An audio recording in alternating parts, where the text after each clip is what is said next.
এখানে একটা জিনিস বলে রাখি যে ত্রাণের টাকা কি 12 কোটি নাকি 150 কোটি টাকা, এই বিষয়ে পরে বলবো।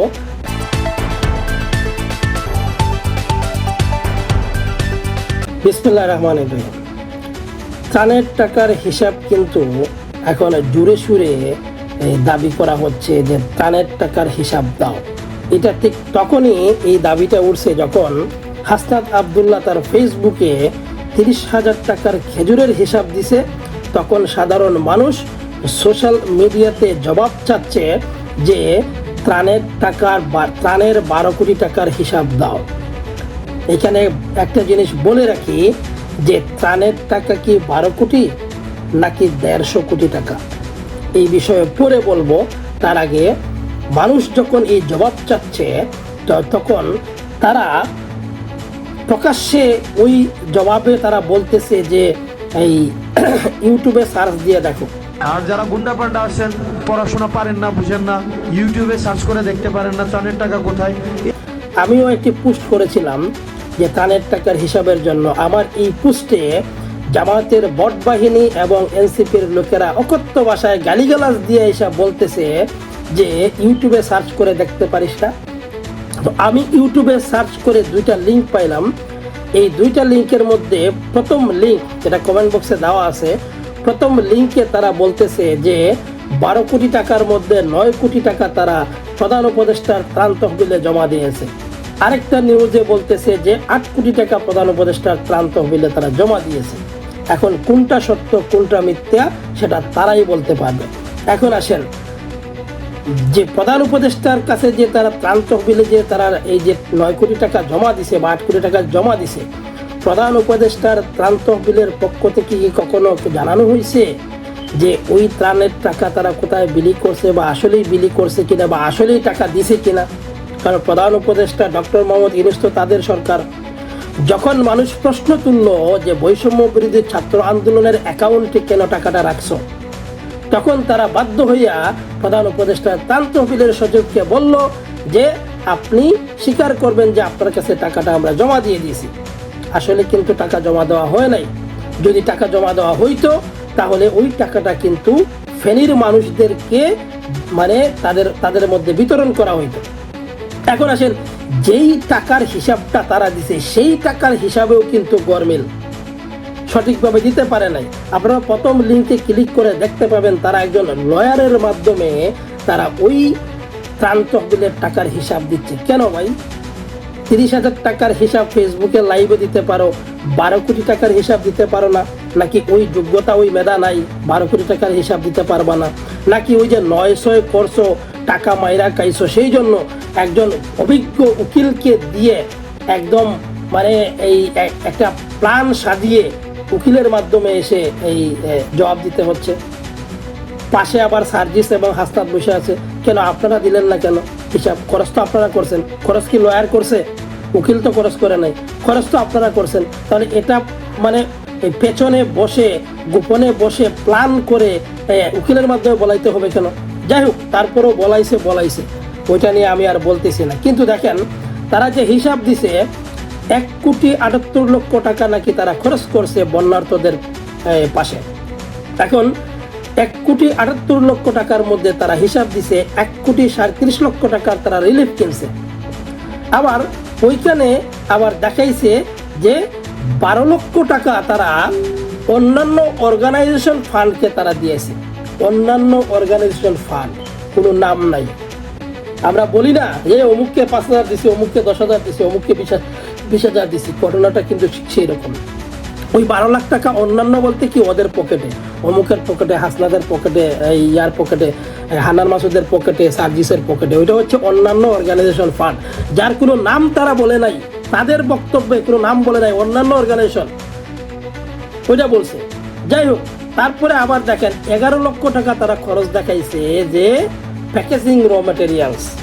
উপরে 1,37,00,000 টাকার রিলিফ তারা কিনছে, সেটা বুঝাইছে। আবার প্যাকেজিং ম্যাটেরিয়ালস মানে এক গরুকে 2 বার জমা দিছে। যাই হোক, তারপরেও দেখেন এরপরে তারা বলছে 4 লক্ষ টাকা প্লাস 12 লক্ষ টাকা। অর্থাৎ 16 লক্ষ টাকা নাকি তাদের যাতায়াত খরচ গেছে।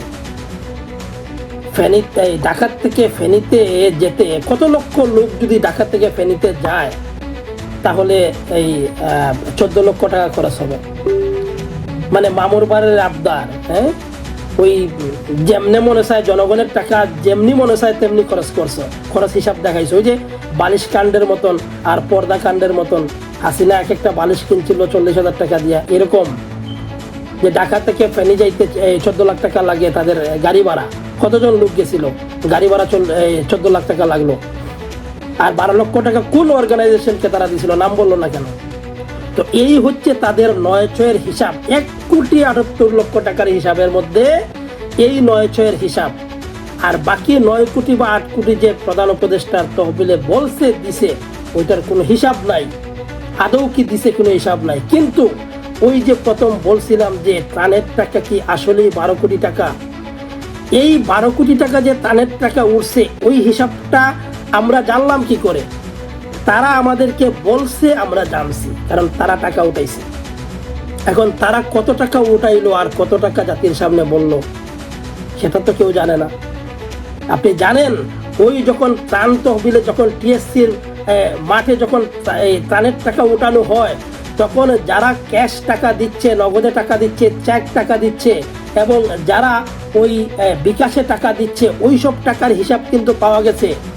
কিন্তু আপনারা জানলে অবাক হবেন, বাংলাদেশের বিশিষ্ট শিল্পপতি যারা বসুন্ধরা গ্রুপ, আকিজ গ্রুপ থেকে শুরু করে প্রত্যেকটা বড় বড় প্রতিষ্ঠান থেকে 5 কোটি, 10 কোটি, 20 কোটি টাকা করে কিন্তু ত্রাণের জন্য বরাদ্দ আসছে।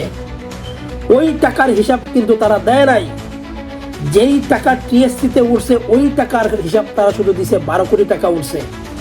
বাকি যে ডোনেশনের টাকা উঠছে, যে বসুন্ধরা গ্রুপ থেকে শুরু করে বিভিন্ন ব্যবসা প্রতিষ্ঠান থেকে যে টাকাগুলো আসছিল, ওই টাকার হিসাব তারা বলেই নাই। শুধু বলছে 12 কোটি টাকা তারা উত্তোলন করছে। তো যারা বলে ত্রাণের টাকা 12 কোটি টাকা, তাদেরকে আসলে এরা বোকা বানাইছে। এই 100 থেকে 150 কোটি টাকাই ছিল তাদের পুঁজি। এই 100 থেকে 150 কোটি টাকা দিয়ে তারা বিদেশ ভ্রমণ করছে, বিলাসিতা করছে, প্যারাডো কিনছে, তারা এই নির্বাচনের খরচ জুগাইছে। ওই টাকা থেকে প্রথম তাদের পুঁজিটাই হচ্ছে ওই টাকা। তাই যারা বলে ত্রাণের টাকা 12 কোটি টাকা, ত্রাণের টাকা 12 কোটি টাকা না, ত্রাণের টাকা 150 কোটি টাকা। এটা এখন, এতদিন আমরা কেউ জানি নাই, কারণ এতদিন তাদের সরকার ক্ষমতায় ছিল। এখন গণতান্ত্রিক একটা সরকার আসছে, এখন আমরা আস্তে আস্তে জানতে পারবো যে ত্রাণ বাবদে কে কত টাকা দিয়েছিল। যদি বিএনপি এটা ইনভেস্টিগেশন করে, আর বিএনপি যদি বলে যে যা হয়েছে হয়েছে, গেছে গেছে, ওইটা নাড়াচাড়া করার দরকার নাই, তাইলে আমরা আর কিছু জানতে পারবো না। কিন্তু যদি বিএনপি ওই ত্রাণের টাকা নিয়ে নাড়াচাড়া করে, তাহলে আমরা জানতে পারবো যে কোন ব্যবসায়ী কত টাকা ডোনেশন দিছিল এবং ওই টাকার হিসাব তারা গণনাই কেন আনে নাই। শুধু টিএসসির মাঠে যে টাকা উঠছে ওইটার সংখ্যা তারা বলছে, ওই 12 কোটির হিসাবটাও তারা দিতে পারে নাই। আর 100 থেকে 150 কোটি টাকা তো পুরা চালান মাইরা দিছে এরা। এই হচ্ছে তাদের ত্রাণের হিসাব। আর এখন ওই হিসাব যদি কেউ জানতে চায়, ওই বইলাতে যে ইউটিউবে যে সার্চ দিয়ে, আরে বেটা ইউটিউবে যে সার্চ দিয়ে তোদের ভিডিওর মধ্যেই তো যেটা দেখতে পাইলাম, এই তোদের ভিডিওর এই কাহিনী। 16 লাখ টাকা খরচ করছিস তুই গাড়ি ভাড়া বাবদে, আর 12 লাখ টাকা দিছিস অন্যান্য অর্গানাইজেশন কি তোর বাপ, তোর ভাই আর তোর বোন এদেরকে দিছস? অন্যান্য অর্গানাইজেশনের নাম বললি না কেন সংবাদ সম্মেলনে? হিসাব দেওয়ার জন্যই তো বসছিলি। তো হিসাব দেওয়ার জন্য যখন বসছিলি তখন অন্যান্য শব্দ আসে কেন? তখন নাম ধরে ধরে বলা উচিত ছিল যে অমুক দিছি অত, অমুককে দিছি অত, অমুককে দিছি অত, নাম ধরে ধরে বলা উচিত ছিল। অন্যান্য আবার কি, মানে ওই যে 9-6-এর হিসাব যেটা আর কি, ফাইজলামি করো মিয়া। আবার ত্রাণের টাকার হিসাব চাইলে আবার মানুষকে বলে ইউটিউবে যায়, 900 করে একটা হিসাব বুঝাই দিলা, মানুষ বুঝে গেল। তো যদি হিসাব ইউটিউবে দিয়েই থাকো, তাহলে ওই ফেনীতে যাও না কেন, লক্ষ্মীপুরে যাও না কেন? 5 আগস্টের পরে বন্যার টাকা মাইরা খাওয়ার পরে তো হাসপাতাল সার্ভিসরা কোনোদিন ওই ফেনীতে আর যায় নাই, নির্বাচনী প্রচারণায়ও যায় নাই, গেলে ওইখানকার মানুষ দুইটা খেলাবে, এই জন্য যায় নাই। খোঁজ নিয়ে দেখেন আপনারা, ওরা এই লক্ষ্মীপুর, ফেনী, এইসব জায়গায় কিন্তু ওরা যায় না। গেলে ওদের প্যান্ট তুলে রেখে দিবে এই ত্রাণের টাকার জন্য, এই জন্য ওইসব জায়গায় যায় না।